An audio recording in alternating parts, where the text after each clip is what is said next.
Hola Isota, partit molt complicat, heu jugat contra les primeres, els heu plantat cara, quina és la sensació? Com ho heu viscut des de dintre? Pues ha sido un partido bastante difícil, pero hemos luchado al final porque, a ver, ellas van primeras, han ganado todos los partidos y nosotros pues lo que hacemos era, hemos intentado plantarle cara y hemos llegado, bueno, a los 20 y eso, pues yo creo que hemos plantado cara. Habéis plantado una buena lucha.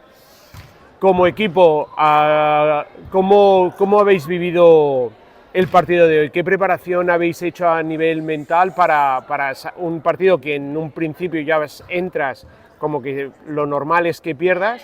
¿Cómo te preparas a ello? ¿O sales ya con mentalidad ganadora?